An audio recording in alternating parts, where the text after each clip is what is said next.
Hi, welcome to today's Voice of Greatness broadcast. My name is Joel Bryant and I'm your host.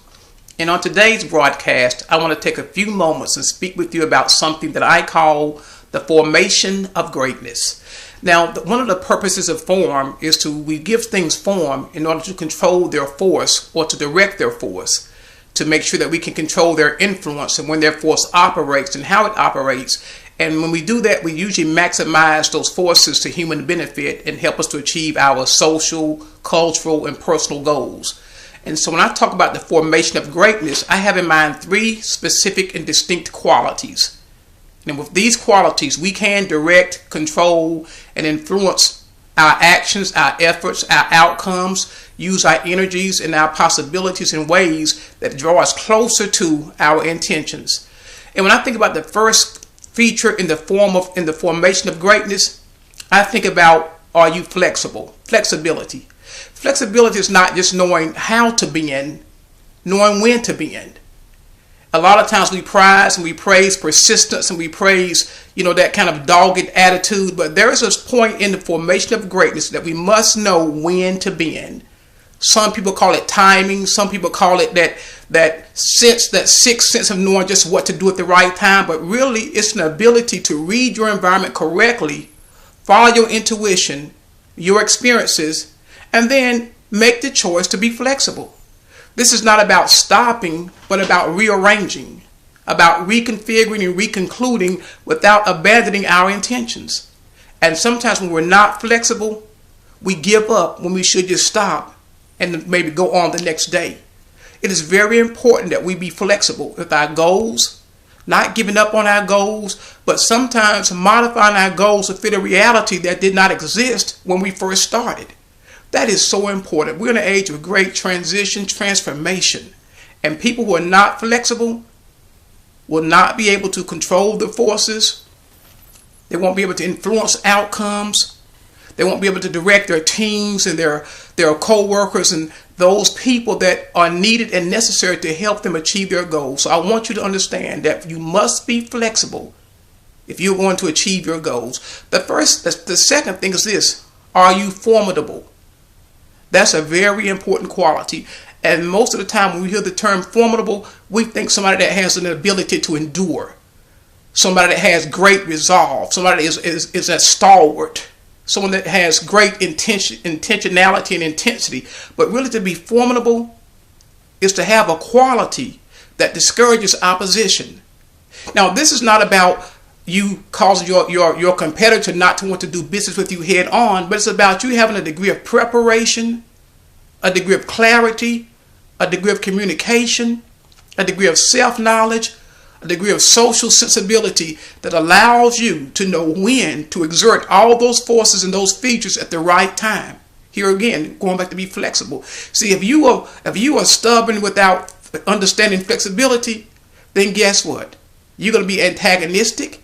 You're going to create hostilities, oppositions where none should exist, and you're going to encounter friction instead of forming relationships.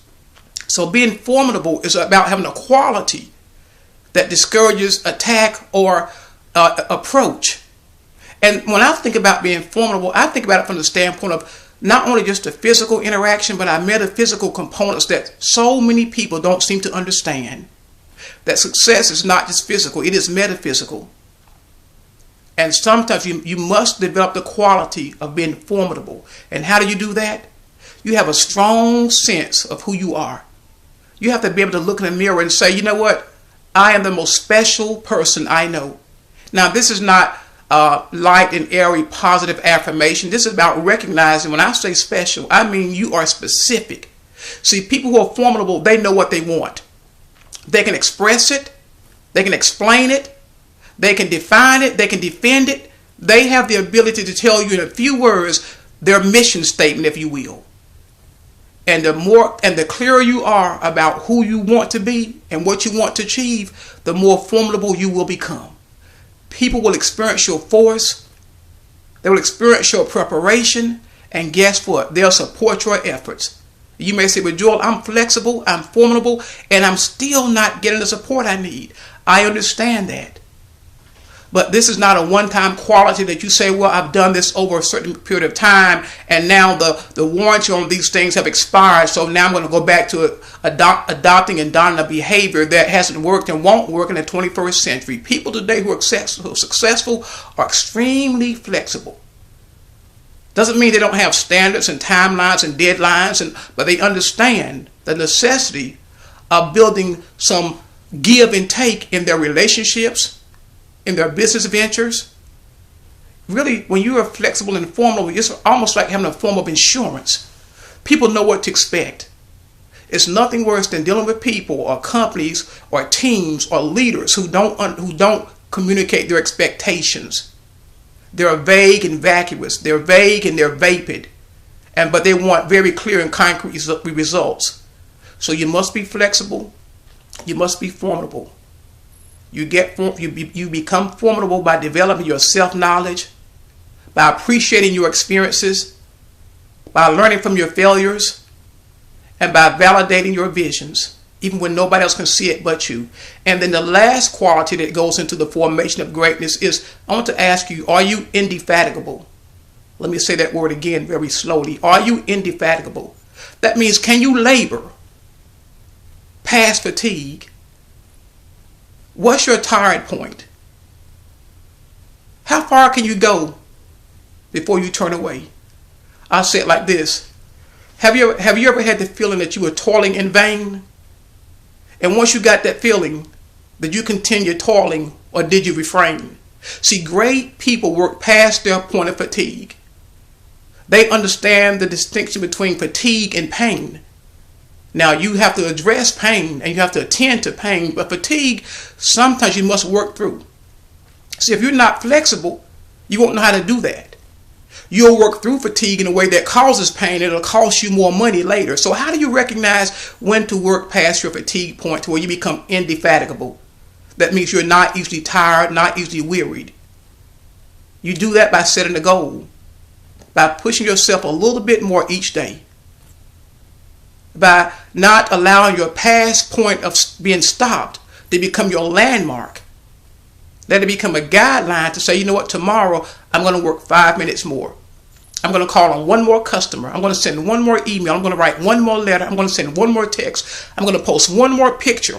I'm going to do one more thing that I don't feel like doing at this moment because I don't know which thing will be the thing to cause things to turn for me.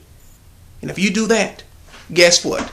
You will have developed the formation of greatness.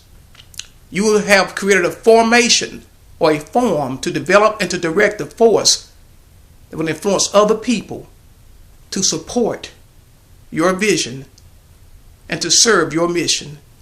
That is so important. These things are very simple, but you know what I've learned in 52 years of being on this planet? Everything is really simple. Everything is small. Small things are the important things in life. And most of us live in an age now where we see great magnitude and great numbers and big enterprises and big names, and we get deceived by the bigness because we don't understand. At the cellular level, it takes one cell to make a body, one act to change your reality. If you don't despise small beginnings, making small steps and small changes that only you can perceive, I believe in my heart it's only a matter of time, this year perhaps, that your name will be entered into the pantheon of greatness. And now you'll become a role model and a roadmap for other people. That's my desire for you this year. This has been the Voice of Greatness broadcast. My name is Joel Bryant. Until next time, have a greatness week, because you can.